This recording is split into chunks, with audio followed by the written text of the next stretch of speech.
Any worry going on in the WNBA executive offices? If there is no worry, oh, people aren't going to turn off, oh, people are still going to show up. If that was the thought that they were having up there in WNBA La La Land, well, now might be the time to hit the panic button. 48 hours after news hits that Caitlin Clark is injured and she'll be missing 2 weeks, the market has responded and the market has told the WNBA, no doubt that's about to happen.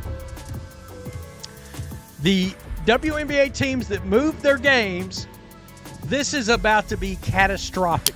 The WNBA is now facing the situation it hoped would never happen. Caitlin Clark's quad injury has already created major problems across the league, and the impact is showing almost immediately. Teams that moved games into larger arenas expecting huge crowds are now preparing for thousands of empty seats instead. Fans are canceling travel plans, selling tickets, and some are even refusing to watch games until Clark returns. The reaction has sparked a huge debate. Some believe this level of loyalty is understandable because Clark is the reason they started watching, while others think boycotting the league goes too far. Either way, the injury has exposed just how much attention one player brings to the WNBA, and the consequences are already impossible to ignore. But we don't want this. What am I talking about? Indiana Fever ticket prices to games over the next 2 weeks have dropped 42% since Caitlin Clark's injury announcement, an average ticket price of $137. The timing could not have been worse for the WNBA, and many fans believe the league helped create this situation. Caitlin Clark, the player who has driven record television ratings, packed arenas, and attracted millions of new viewers, is now sidelined with a quad injury. For months, many people felt the league tried to reduce the conversation around her impact instead of fully embracing it. Now, with Clark unavailable, the WNBA is about to experience what life looks like without the player who has become its biggest attraction. The coming weeks will reveal whether the excitement surrounding the league can continue without the athlete who has carried so much of its recent momentum. I don't know when it happened. I know afterwards, we got a message that she had something going on with her leg, and they were getting an MRI, and then we got the alert yesterday. Was it after the Liberty game on Saturday? Is that her last game? Yeah. Yes. Steph, you had a chance to try out a lot of rotation. Let's look at what is actually happening behind the scenes. According to Indiana Fever head coach Stephanie White, Caitlin Clark will be reevaluated in about 2 weeks. On paper, that sounds encouraging, but anyone familiar with quad injuries knows recovery is rarely that simple. Depending on the severity, these injuries can easily keep a player out anywhere from 2 to 6 weeks, especially if the team wants to avoid making the problem worse. This is not a minor setback that disappears after a few days of rest. It's a legitimate injury that requires patience, proper treatment, and careful rehabilitation. What makes this situation even more significant is the amount of planning that was built around Clark being available. Several WNBA teams invested heavily because they expected her to be on the court. The Washington Mystics moved their matchup with Indiana to a much larger arena in Baltimore with roughly 15,000 seats. The Chicago Sky shifted their game to the United Center, home of the Bulls, while the Dallas Wings relocated their contest to the American Airlines Center, where the Mavericks play. These decisions involved much more than simply changing locations. They required larger operating budgets, expanded security, additional staff, marketing campaigns, and increased event expenses. Every one of those investments was made with the expectation that Caitlin Clark's presence would create enough demand to justify the extra cost. Yeah, I don't know how things work in pretend basketball. I don't know the history of transparency when it comes to timelines for injury returns in the WNBA. But I do know in the NBA, teams are rarely transparent with injuries. When the Pelicans say Zion Williamson will be reevaluated in 2 weeks, that really means... Now those same organizations are facing a completely different reality, and the financial consequences could be significant. Without Caitlin Clark on the floor, the massive crowds they expected may never materialize. Across social media, fans have openly said they're canceling trips, selling tickets, requesting refunds where possible, or simply choosing not to attend until Clark returns. One fan explained they no longer plan to travel from Washington, D.C. to Baltimore because the main reason for making the trip was to watch Clark play. Another said they would avoid watching Fever games live altogether so their viewing wouldn't count toward the league's official ratings. Thousands of similar reactions have appeared online, showing this isn't an isolated response but a growing movement among Clark supporters. Many of these fans believe the league has failed to properly protect and appreciate the player who brought them to the WNBA in the first place. Their frustration didn't begin with this injury. It has been building since Clark entered the league, as many supporters felt she received excessive physical play, inconsistent officiating, and constant attempts to minimize her influence despite the enormous attention she generated. Because of that history, the injury has become a breaking point for many viewers. From a business perspective, the timing could hardly be worse. During Clark's rookie season, television audiences exploded, attendance records fell, merchandise sales surged, and national sponsors increased their investment in the league.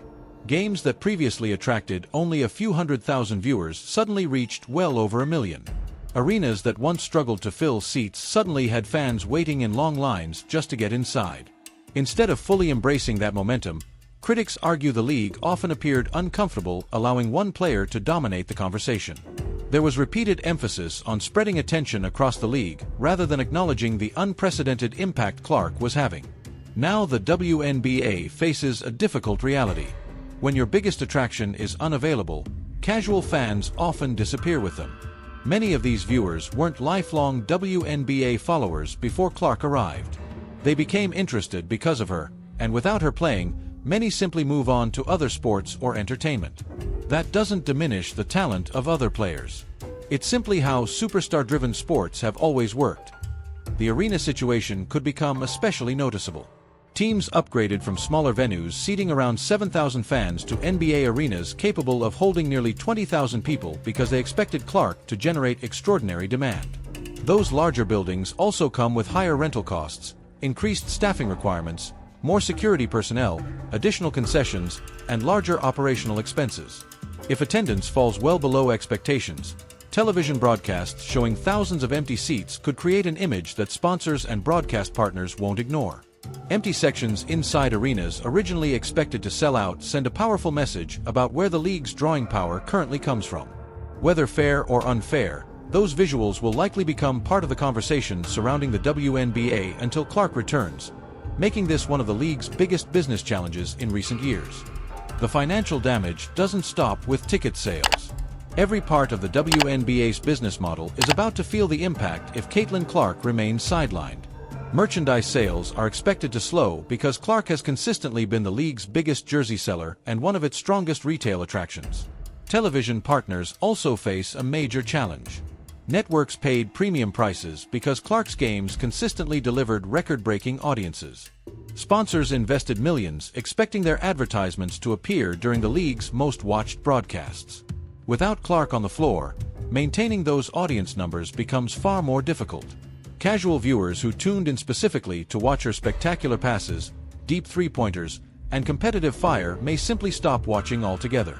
Unlike longtime basketball fans, casual viewers usually follow players rather than leagues. If their favorite player isn't available, many don't replace that interest with another team or another star. They simply spend their time watching something else. That creates a ripple effect across the entire league. Television ratings decline, advertising value decreases, social media engagement slows, merchandise sales soften, and national media coverage naturally begins fading. Every business partner involved with the WNBA pays close attention to those numbers because ratings and fan engagement directly affect future investments. If this injury lasts several weeks, executives across the league could find themselves facing uncomfortable questions about how dependent the WNBA has become on one player. The coming weeks won't just test Indiana Fever's roster. They'll test the financial strength of the entire league, and whether the WNBA can maintain the incredible momentum it built over the last 2 seasons without the athlete who has become its biggest attraction. Perhaps the most frustrating part is that many fans believe this entire situation could have been handled differently. Questions are now being raised about whether Clark returned too quickly after already dealing with quad soreness during the preseason. In professional sports, protecting your franchise player should always be the highest priority, especially when that player is responsible for driving television ratings, attendance, sponsorships, and national attention. Instead, many supporters feel the league and everyone involved underestimated the long-term risk. Now the WNBA is facing exactly the scenario it hoped to avoid. Its biggest star could miss a significant portion of the season at the very moment the league was experiencing unprecedented growth. The timing could hardly be worse. Television contracts have grown larger, sponsors have shown greater interest than ever before, and mainstream sports media has finally started giving the WNBA consistent national coverage. Much of that momentum arrived alongside Caitlin Clark's rise. If she remains unavailable for an extended period, there is no guarantee casual fans will still be watching when she returns. Sports audiences move quickly, and once viewers develop new habits, bringing them back becomes much harder than attracting them in the first place. That is why many believe the league is now learning an expensive lesson. Star players are not just important on the court. They are the engine that drives every part of the business. Over the next several weeks, attendance numbers, television ratings, sponsorship value, media attention, and fan engagement will all reveal just how much of the WNBA's recent success has been connected to Caitlin Clark. Whether people agree or disagree with that reality, the numbers will tell the story, and the league may soon be forced to confront a truth it has spent months trying to avoid.